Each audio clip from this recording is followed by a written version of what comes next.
All right, well, welcome back to SK Hobbies AZ.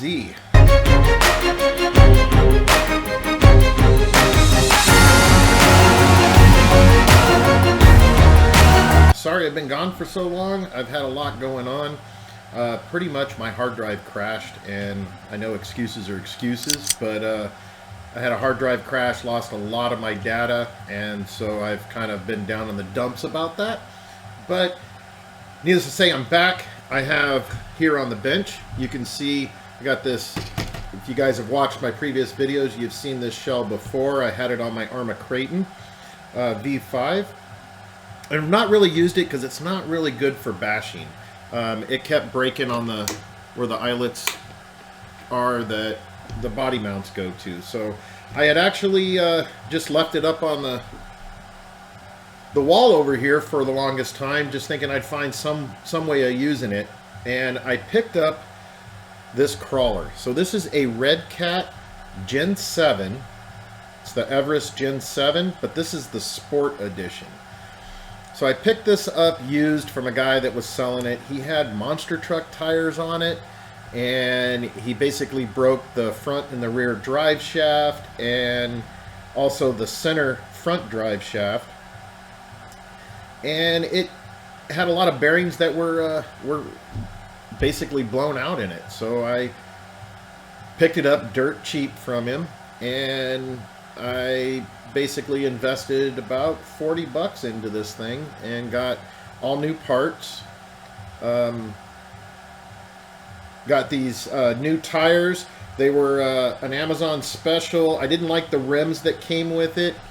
So these are the rims off of the Gen 8. I put them on here because we upgraded the Gen 8s in a previous episode. We upgraded them to aluminum, so I got these guys on it. And we get these clips off here. Put that over to the side here. So it still has the stock electronics. This motor, I think he's put a lot of strain on it, so we're going to probably replace that soon. The steering servo seems to be working fine. All in all, it cleaned up really good. I did order the solid axle aluminum covers, so it's those skid plates that you would see on the Pro. I did order those and got those installed because they really came in handy with the Gen 8 Pro that we got my son. And I ordered new hub carriers in here too, so we got those installed. All in all, that's really all I had to do. I did notice that the guy did cut the bumper off here. This is the stock bumper. It usually came out about right out to the edge of the tires here, and then there was these little support arms that came off. So we'll eventually get that replaced. And then I added these from my Gen 8, the body mounts that came with it. We put these in place so we could mount the buggy top right on top. It didn't come with the shell or anything, so all in all, we're going to be taking this out today. If you can hear in the background, I've got batteries on charge back here.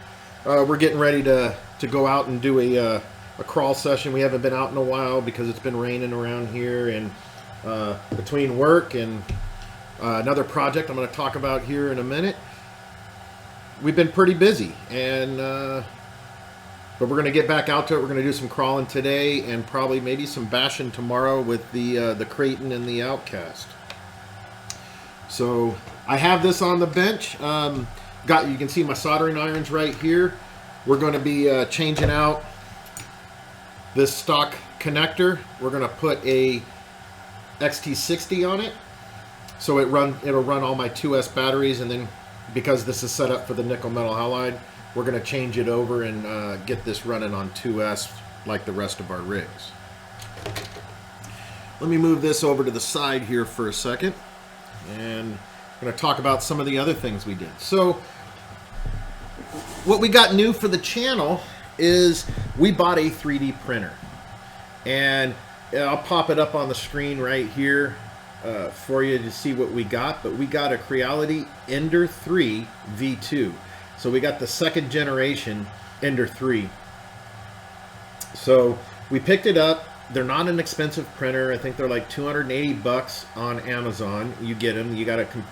They come disassembled, but it's not really that bad. You're basically in the upper side arms. You have to install that. The cross member. You got to put your print head. You got to mount the print head on there. You got to put the belt for the print head.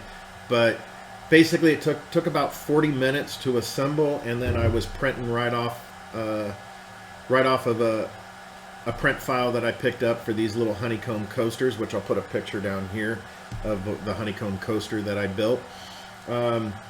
Comes with, came with a little bit of filament, some PLA filament. It was white. We ran that test. Everything seemed to go pretty good. I did upgrade the bed leveling portions. So it comes with little plastic adjustments to level all four corners. Those things don't really adjust very good, and then the springs weren't really that stiff, so we upgraded to some yellow stiffer springs. I think the springs were a little bit longer too, so we got a little bit more compression on the spring to hold it in place.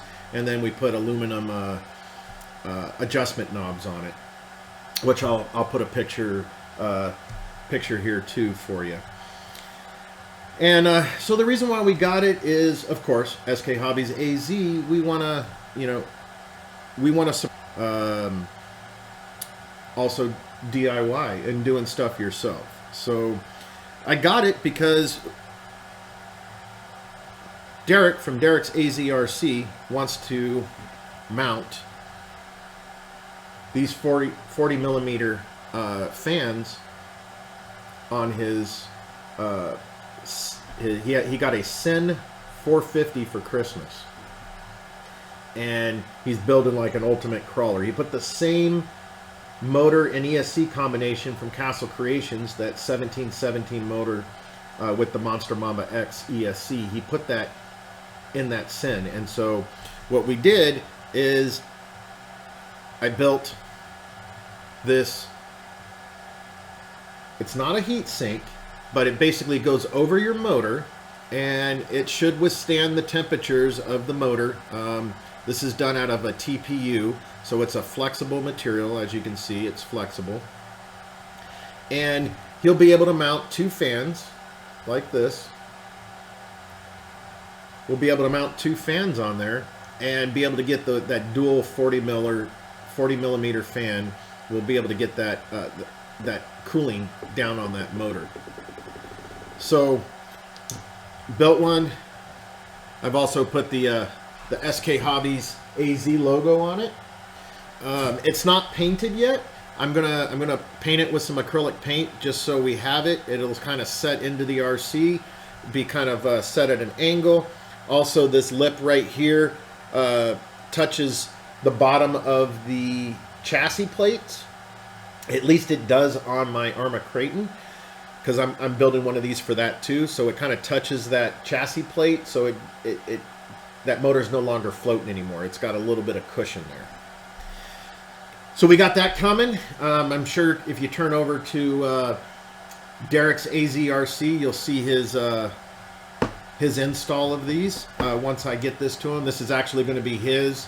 He doesn't have it quite yet. So another thing I also did was mud guards. So the rear of the Arma Kraton EXB back here, when we go playing grass and mud or snow, or if we're just playing on regular soft dirt, it doesn't really cause that big of a deal. But you get some rocks, or you get some stuff jammed up into your drive shafts, or into your output cups from your differentials. So I built these, and they're going to go on the back side, on the back A-arms, so it kind of protects anything from coming and flying up this way. So we'll run these in those type of conditions, and we'll pull them off. They've also got the SK Hobbies AZ logo on them. These I just finished printing about a day ago.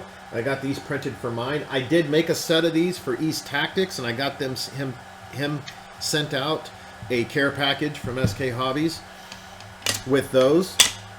But another cool thing that we built were differential housing stands. So when you're rebuilding your differential on the Arma Kraton or the Outcast or I guess by any 6S Arma Cretin differential, they have the same output cup. So you can stick those in there and it basically holds it up. But all right, let me go ahead and grab one and I'm going to show you what it looks like. So we got, this is one of my old center differentials from my original Cretin, but it just kind of sets in there. So you can do that, set it on your workbench. You're able to take the screws out, you're able to rebuild it, re-grease it. Before that, we were using my 17mm wrench that I have for taking the tires off. You know, it kind of fits on there too. So you're able to work on that. It's just this, it spins. On this, you can kind of keep it from moving. So the only spin that you're going to get is going to be on, you know, how much differential fluid you got in there. But they're pretty cool. So I built a set of 3 of them. So I have one for the front, the rear, and the center differential, so I can have them all separated and be able to build them. So I got that coming. If anybody's interested in picking up a set of them, if they've got any 6S Armas, let me know. You can click on my email and contact information down in the description, and I'll get you the information on what they'll cost to get you a set of them. I sent also a set of those out to East Tactics for him to try out. He just picked up a Arma Cretin EXB for right around Christmas time when they were having their sale. I believe it was not Christmas, it was the Black Friday special that they had. He picked it up. So he's been working on that, so I'm excited to see what he's going to be doing next with that bad boy on his channel. And so that's pretty much what we got going on. The drone, we've got this, we got the arm fixed, so it ended up being just the spring in here. We got that going, and in the process of working on that, I noticed that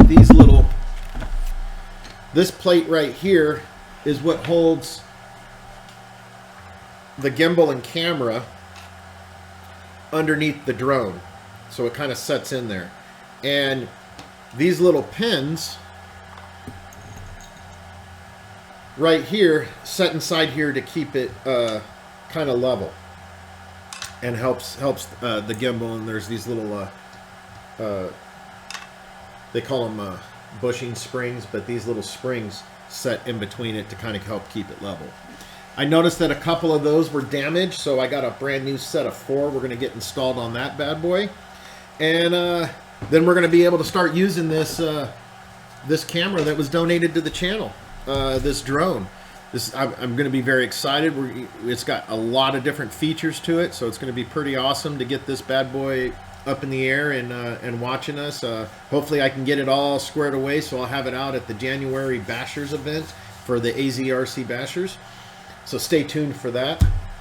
Other than that, I did lose a lot of footage. I had about 8 different video setup footages that I lost when my hard drive crashed.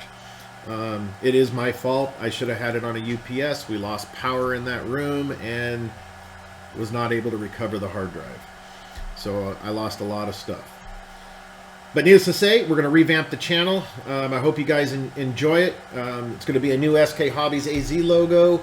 There's going to be new additions to the channel. We're going to be doing a lot more. We're going to be balancing between crawling and bashing and getting back into doing some repairs. So I hope you guys enjoyed the video. Thanks for watching. Don't forget to bash that subscribe button and bash that bell. I'm Stitch from SK Hobbies AZ. I'm out.